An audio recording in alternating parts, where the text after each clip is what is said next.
So the first reading is from the book of Judges in chapter 4, verses 1 through 7, if you want to read along. There are a lot of Hebrew words to pronounce in this short reading, so I'm going to pretend like I'm pronouncing them the right way, but you can follow along and see how you would try to pronounce all of these words. And just briefly, context of Judges. This is the period in Israel's history when they were in Canaan, in the Promised Land, but they were a loose confederacy of 12 tribes, and it was a chaotic period. The previous inhabitants of Canaan weren't exactly, saying, "Oh, please come in and take over." There was a lot of strife in battles and wars and conflicts. And the way that the biblical writers interpret these is that the people would forget the covenant, would forget what was really important, and that would lead to the trouble. And then the trouble would remind them that they need to get back to God and the basics, and they would cry out. And God's help would come in the form of charismatic leaders that would come and win the day. And today's charismatic leader was a woman by the name of Deborah. So, there, even back in these patriarchal times, God still used faithful women and men to provide leadership for the people. So we'll read about this context of Deborah's leadership. Let us, as we do, listen for God's word. The Israelites again did what was evil in the sight of the Lord after Ehud died. So the Lord sold them into the hand of King Jabin of Canaan, who reigned in Hazor. The commander of his army was Sisera, who lived in Harosheth HaGoyim. Then the Israelites cried out to the Lord for help, for he had 900 chariots of iron and had oppressed the Israelites cruelly 20 years. At that time, Deborah, a prophetess, wife of Lipidoth, was judging Israel. She used to sit under the palm of Deborah between Ramah and Bethel in the hill country of Ephraim, and the Israelites came up to her for judgment. She sent and summoned Barak, son of Abinoam, from Kadesh in Naphtali, and said to him, "The Lord, the God of Israel, commands you, go, take position at Mount Tabor, bringing 10,000 from the tribe of Naphtali and the tribe of Zebulun. I will draw out Sisera, the general of Jabin's army, to meet you by the Wadi Kishon with his chariots and his troops, and I will give him into your hand."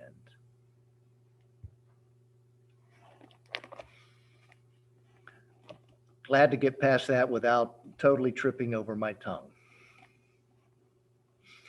And the gospel reading is Matthew chapter 25, verses 14 through 30. Again, let us listen for God's word. For it is as if a man going on a journey summoned his slaves and entrusted his property to them. To one he gave 5 talents, to another 2, to another 1, to each according to his ability. Then he went away. The one who had received the 5 talents went off at once and traded with them and made 5 more talents. In the same way, the one who had the 2 talents made 2 more talents.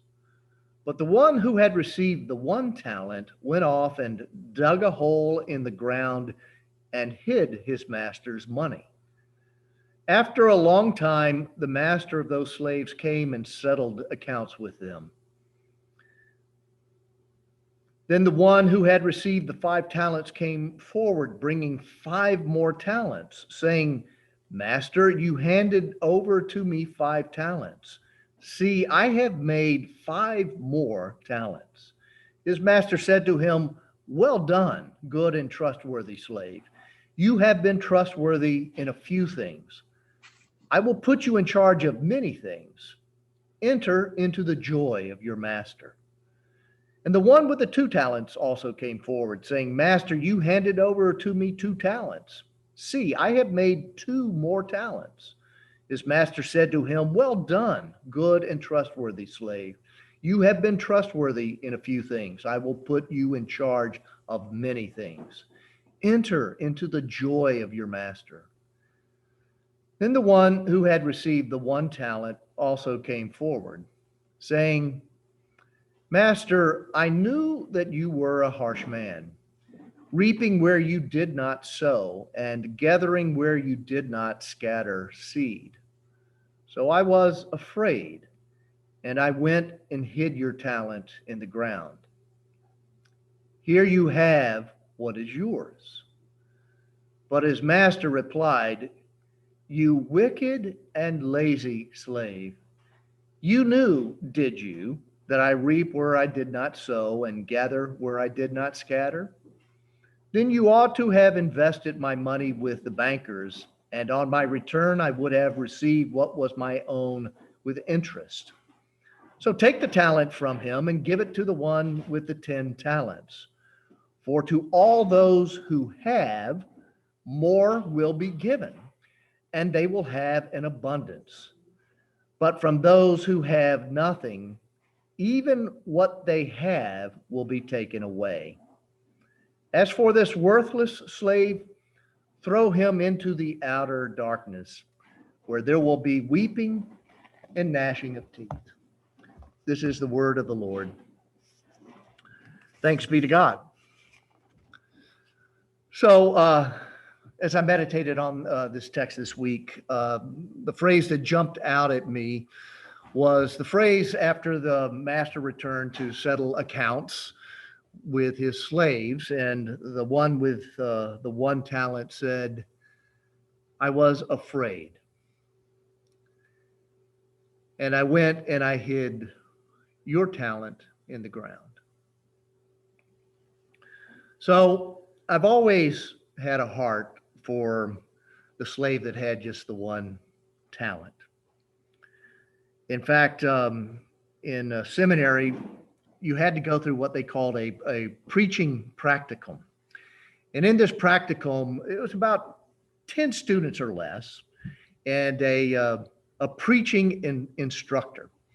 And every student had to write 2 sermons and hand them in to the instructor, and then preach the sermons in front of the instructor and the handful of students that were a part of the practicum. I can assure you it was an intimidating exercise. And so the first sermon I preached in this practicum was on this text. And I called it something like the Confessions of Mr. 1 Talent. And looking back on it, I think it was motivated by a couple of things. One, it was motivated by my lack of deep self-confidence, and motivated by what the Enneagram would call my type 9 personality structure.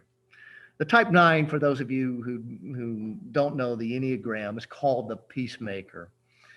And it's not like people with that personality structure don't accomplish much in life. In fact, what I have found is that my lack of real value of my core self has led me to go in the opposite direction and work harder than most anybody I know, because it's not kind of a work that's based on self-confidence, but a work that is based in fear that you won't love me unless I'm really proving myself over and over and over. So throughout most of my life, I've been somebody who worked really, really hard. But the point is that as I look back and why this parable hit me the way it did is because deep down in our core, those of us who identify with the type 9, and I see at least one other in the sanctuary, have a hard time really valuing ourselves in our depths. And so what we tend to do is we identify with everybody else. And we end up affirming others. And that's why we do conflict so poorly, because we don't feel secure in ourselves. Where we get our security is in living in harmoniously with others, and so that's why you'll find us most of the time being rather agreeable, because conflict is experienced as a deep inner threat in the energies of ourselves. So I just explained that to you to say that when I first had a focused engagement with this parable, I found myself identifying with the one with one talent and feeling sorry for the one with the one talent because he seemed to have less of what the world seems to value: less confidence, less self assurance. And as a result, um, he ended up taking fewer risks.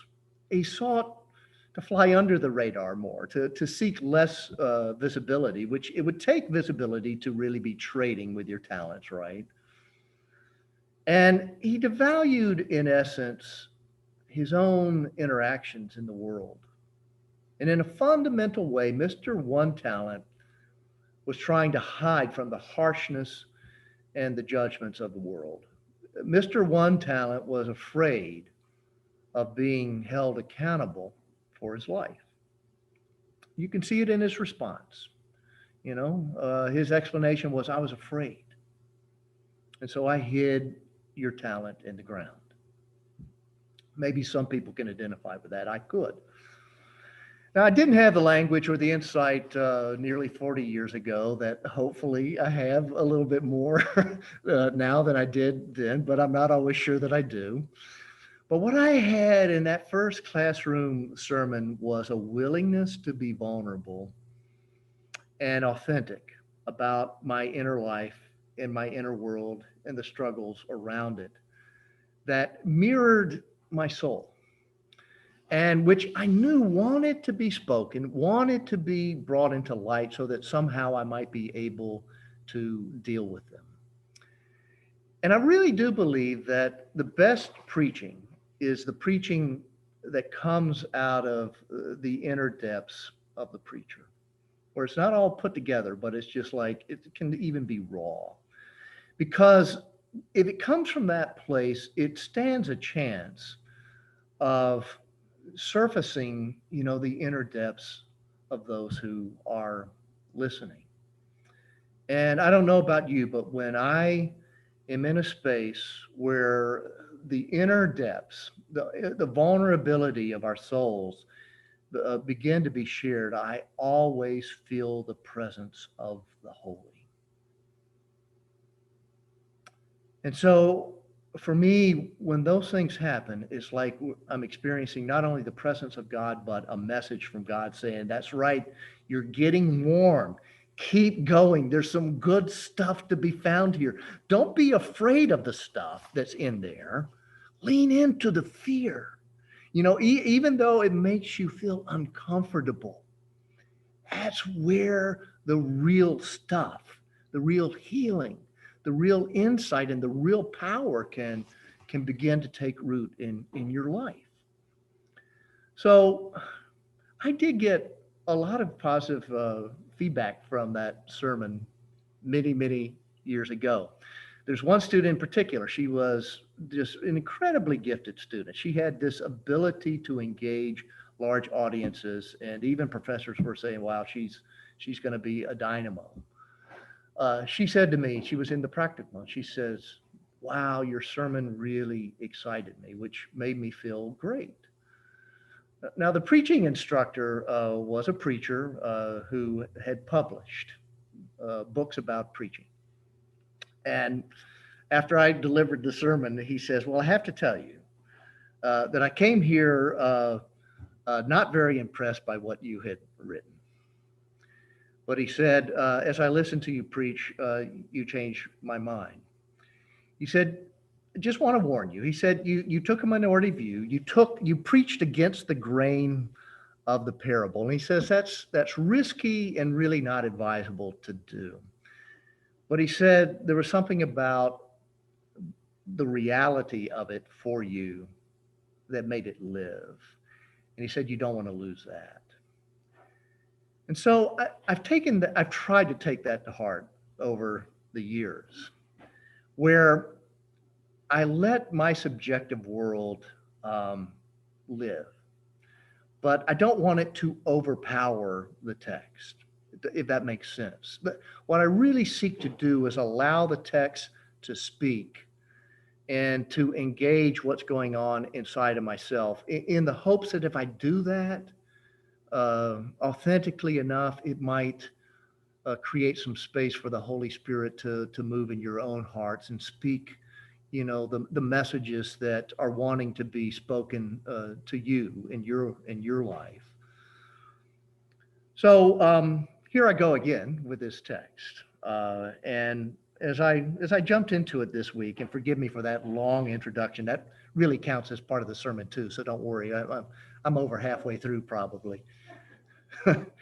But as I engage in this text, the thought struck me that the lectionary works on a 3-year cycle.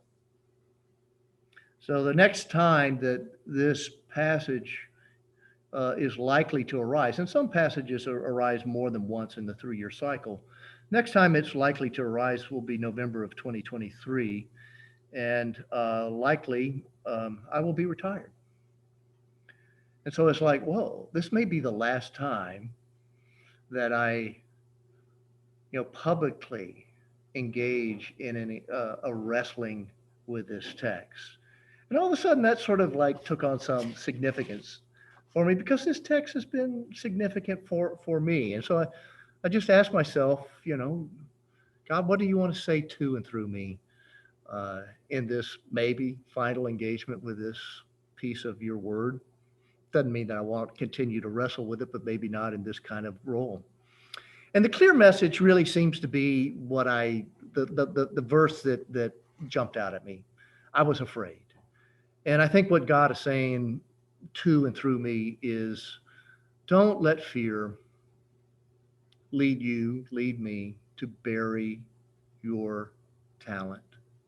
Don't let it lead you to devalue your talent, your life. Now, there will always be others who are more gifted than we are, who have a larger role to play in the world than we do. But our role, your role, is essential to the well-being of the whole, or you would not be here. And if you fail to do what is uniquely yours to do in the world, then the world will be diminished. We're all here as a part of the manifestation of the heart of God, and each one of us carries a unique piece of that manifestation in the world. And so I think the real juice in this text is saying, don't let fear keep you from being who you are called to be in the world. Listen to that deep, deep calling within your heart and soul. The major difference for me in reading this parable today than when I was in seminary is the sense of comparison. Back in my seminary days, the numbers, fascinated me or grabbed me, 5 and 2 and 1. And those numbers just simply don't grab me much anymore. They're metaphors. That's all they are. A talent was a measure of wealth. And one talent was worth 15 years of a laborer's wages. Not bad. So, we're dealing with some good sums here. 75 years wages, 30 years wages, 15 years wages. I don't know about you, but if somebody offered me 15 years wages, I would take it and say, thank you very much. And I wouldn't complain that somebody else had more. I would be just so grateful that I had 15 years wages in my possession. What would I do with that? What would you do with that? Other people's opinions, and maybe this is a function of age, they just don't carry a lot of weight for me these days. Not in the way they did when I was first making my way in the adult world. Having lived in the adult world for 40 years or so now, what impresses me about other people is not what they have. It's not what they have accomplished. It's very simply who they are. Are they humble? Are they wise? Do they have some self awareness? And are they authentically compassionate? If I meet somebody who measures up like that, I am all in with that person and I want to be with them. I don't care if they're rich or they're poor, if they're successful or not successful, whether they're conservative or liberal, whether they're well known and celebrated by others or not. What matters is the sense that you get in the presence of the other that it is a safe place to be with your truest self, where you can ask your real questions, where you can share authentically your own journey and find a space there where insight and acceptance and healing can be experienced. That is how our souls grow when we are in a space of mutual safety and compassion and honesty and vulnerability. Man, give me people like that any day of the week. And it strikes me that spiritually open people are the ones who are truly wealthy. And their vulnerable journey on the path of love is anything but a hiding of their treasure in the ground. Don't you agree?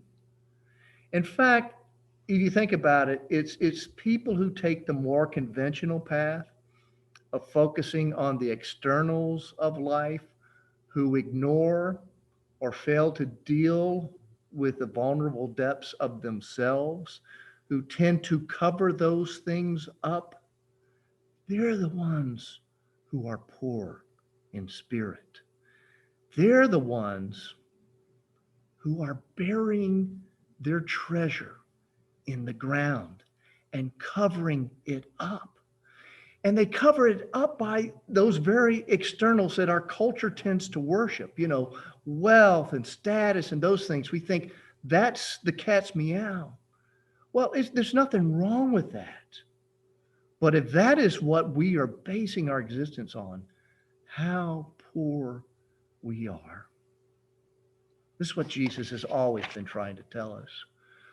Our true treasure lies in the depths of our souls, in our capacity for love and honesty, in our ability to let go of our attachment to the prison of ourselves, and to live a truly authentic life, the very true life that is given to us by God.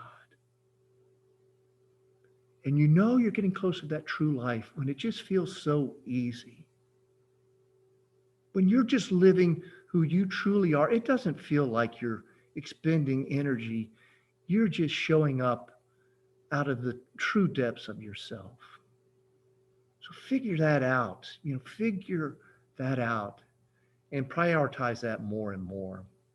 Now, this inner life can sound gooey and sentimental, but nothing could be further from the truth. Nothing is more demanding or courageous than a life of deep integration of our inner and our outer lives, than a life that is validated by God and not by the culture, than a life that is surrendered to this magnetic pull in our hearts. That's when you can feel the spirit that is pulling you into something that may not feel safe and others may not understand and pat you on the back, but deep in your heart, that is the pull of God in your life. This parable is about helping us to develop our souls and motivating us to pay the cost that takes to truly develop our souls. And it says, Jesus said elsewhere, what does it profit you if you gain the whole wide world and lose your soul, your authentic self, your humble, loving self? In my experience, waking up to the voice of the soul, the spirit within the soul, is always born of suffering and courage. It's not the path of least resistance that we type nines like. It is the narrow path, not just for type nines, but for every type. It is the narrow path. It's the path that scares us out of our wits. That's the path that leads to life. So may God give us the courage to take the true path, which is ours to take.